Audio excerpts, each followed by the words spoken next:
दूसरा छंद देखते हैं। बरन मांग शीस उपराही, सेंदूर अबहि चढ़ा जेहि नाही।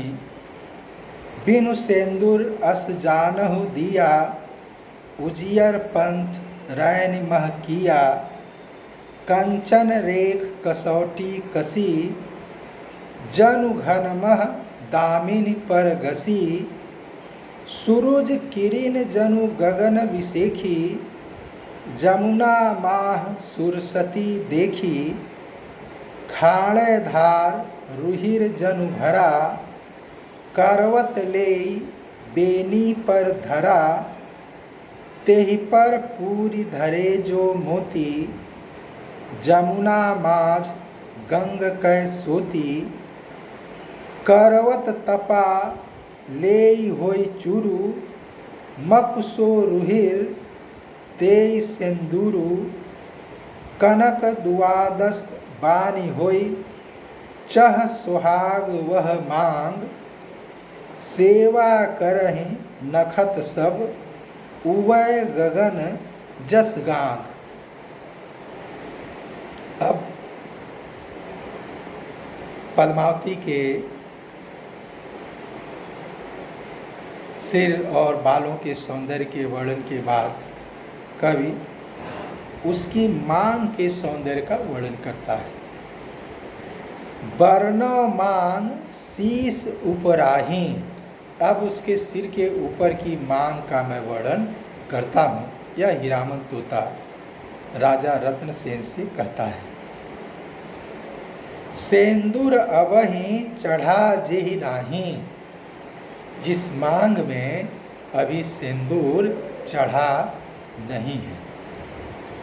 मैंने तोता यह बताना चाहता है कि पद्मावती अभी अविवाहित है। बिनु सेंदूर अस जानहु दिया, उजियर पंथ रैनि मह किया।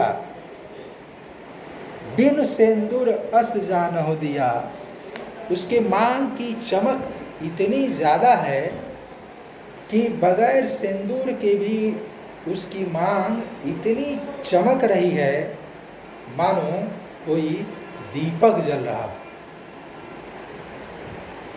उजियर पंथ रैनि मह किया, और उसकी मांग की चमक की व्याप्ति इतना ज़्यादा है।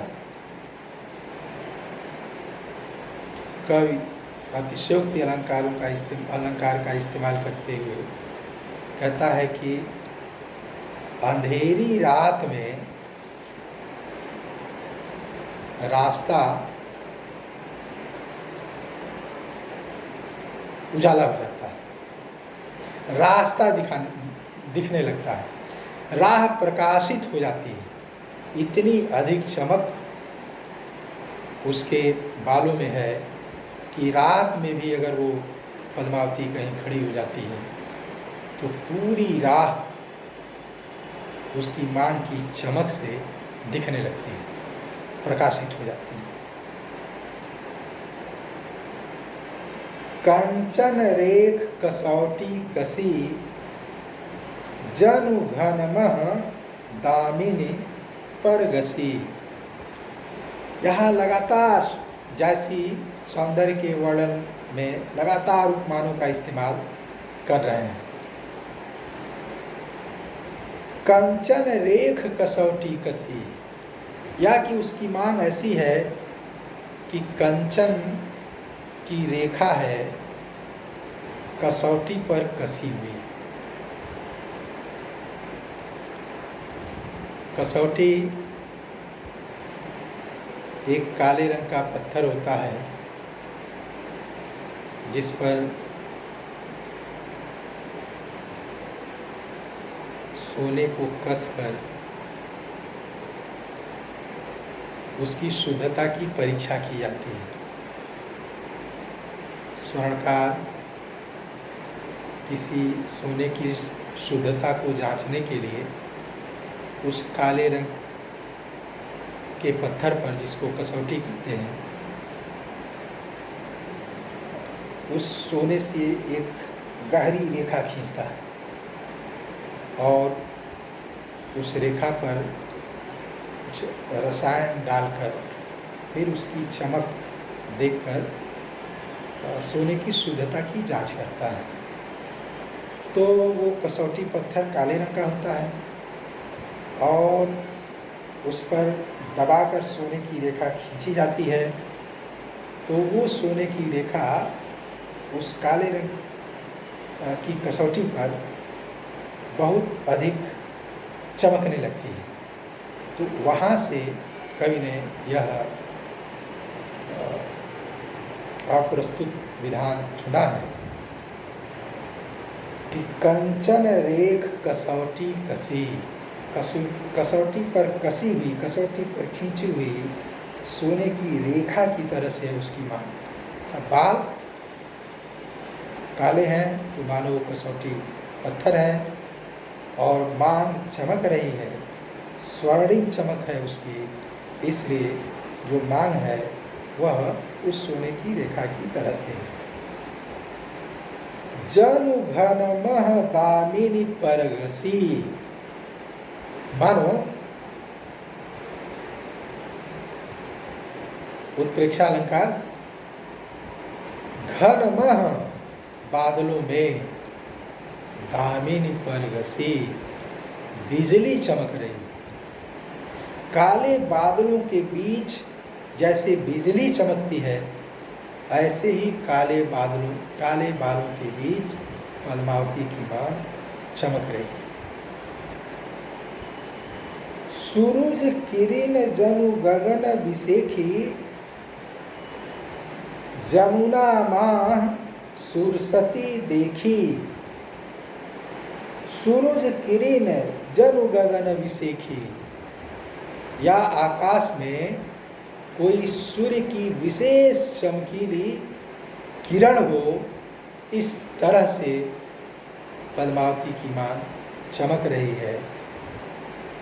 जमुना माँ सुरसती देखी, या यमुना के भीतर सरस्वती नदी की धारा बह रही हो, काली यमुना के भीतर श्वेत सरस्वती की धारा बह रही हो, इस तरह से काले बालों के बीच उसकी मां चमक रही है। खाणे धार रुहिर जनु भरा, करवत ले बेनी पर धरा। खाणे धार रुहिर जनु भरा, खाणे धार तलवार की धार हो, रुहिर जनु भरा रक्त से भरी हुई तलवार की धार हो, और करवत ले बेनी पर धरा, और करवत लेकर के उसको उसकी बेड़ी पर रख दिया गया।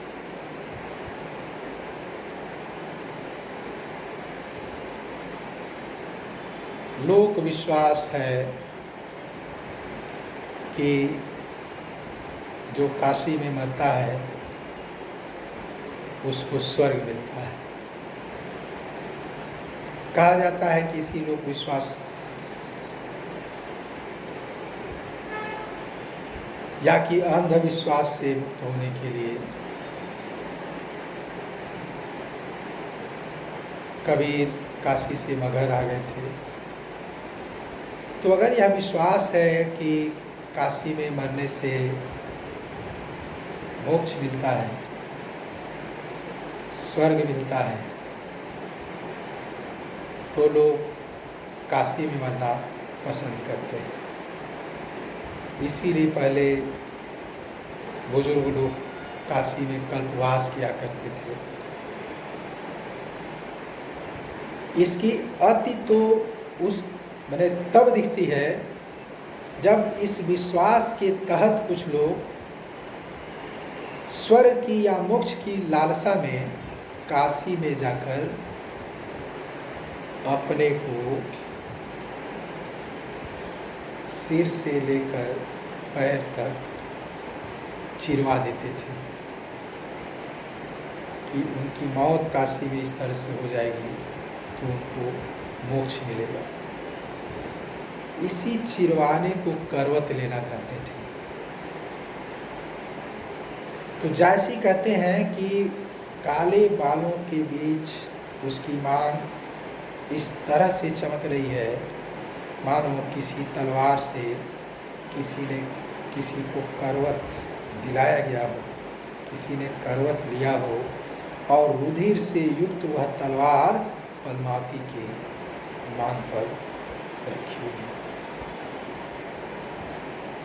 ऊपर जायसी ने जो उपमान चुने वो उपमान सौंदर्य को बढ़ाने वाले थे, लेकिन यह जो उपमान चुना जायसी ने, इससे मन में जुगुप्सा का भाव पैदा होता है, घृणा का भाव पैदा होता है। इसलिए यह जायसी के सौंदर्य वर्णन की सीमा मानी जाएगी। तेहि पर पूरी धरे जो मोती, जमुना माझ गंग कै सोती। उस पर उसने जो मोतियां पूर रखी हैं मांग पर, कवि कह रहा है कि ऐसा लगता है कि जमुना के बीच गंगा का कोई सोता फूट पड़ा हो, गंगा की कोई धारा फूट पड़ी हो। इतनी चमकीली है उसकी मांग, उस पर पूरे गए मोती इस तरह से सुशोभित हो रहे हैं। करवत तपा ले होई चूरू, मकुसो रुहिर दे सेंदूरू। पिछली बात को कवि आगे बढ़ाता है कि अगर कोई तपस्वी करवत लेता है और उस करवत लेने में ही अपनी जान दे देता है, तो मानो यह मान कर देता है कि उसी करवत लेने से बहे हुए रक्त से ही पद्मावती सिंदूर लगाएगी। मकु सो रुधिर, उसी रुधिर से रक्त से दे सिंदूरु, पद्मावती सिंदूर देगी, वो सिंदूर के रूप में उसकी मांग में लगेगा। फिर यहाँ सौंदर्य वर्णन में जुगुप्सा का भाव है। यह जैसे कि सौंदर्य वर्णन की सीमा है, ये मैं पहले बता चुका हूँ। कनक द्वादश बानी होई, चह सुहाग वह मांग, सेवा करहि नखत सब, उवै गगन जस गान। कनक द्वादश बानी होई, द्वादश 12 बानी सोने की तरह से, शुद्ध सोने की चमक की तरह से उसकी मांग चमकती है। और वह मांग चह सुहाग वह मांग, जैसी फिर दोहराते हैं, ऊपर जो कह चुके हैं सिंदूर अवहीं चढ़ा जे नाही, वही बात दोहराते हैं कि चह सुहाग वह मांग मानो सौभाग्य चाह रही है। अर्थात अभी पद्मावती का विवाह होने वाला है, वह विवाह की इच्छुक है। सेवा करहि नखत सब, सारे नक्षत्र उसकी सेवा करते हैं। जैसे आकाश में नक्षत्र मानो चंद्रमा की सेवा करते हैं, ऐसे ही सौंदर्य के सारे उपादान मानो उसकी सेवा कर रहे हैं, उसके सौंदर्य को बढ़ा रहे हैं। उवै गगन जस गान, जैसे आकाश गंगा में चंद्रमा तारों के साथ चमकता है, ऐसे ही पद्मावती धरती पर अपनी सहेलियों, अपनी सखियों के साथ जगमगा रही है। यहाँ जायसी ने परंपरागत उपमानों के सहारे और कुछ मौलिक दृष्टि के साथ उपमा, रूपक, उत्प्रेक्षा अतिशयोक्त जैसे अलंकारों के माध्यम से पद्मावती के सौंदर्य का, उसकी मांग के सौंदर्य का वर्णन किया है।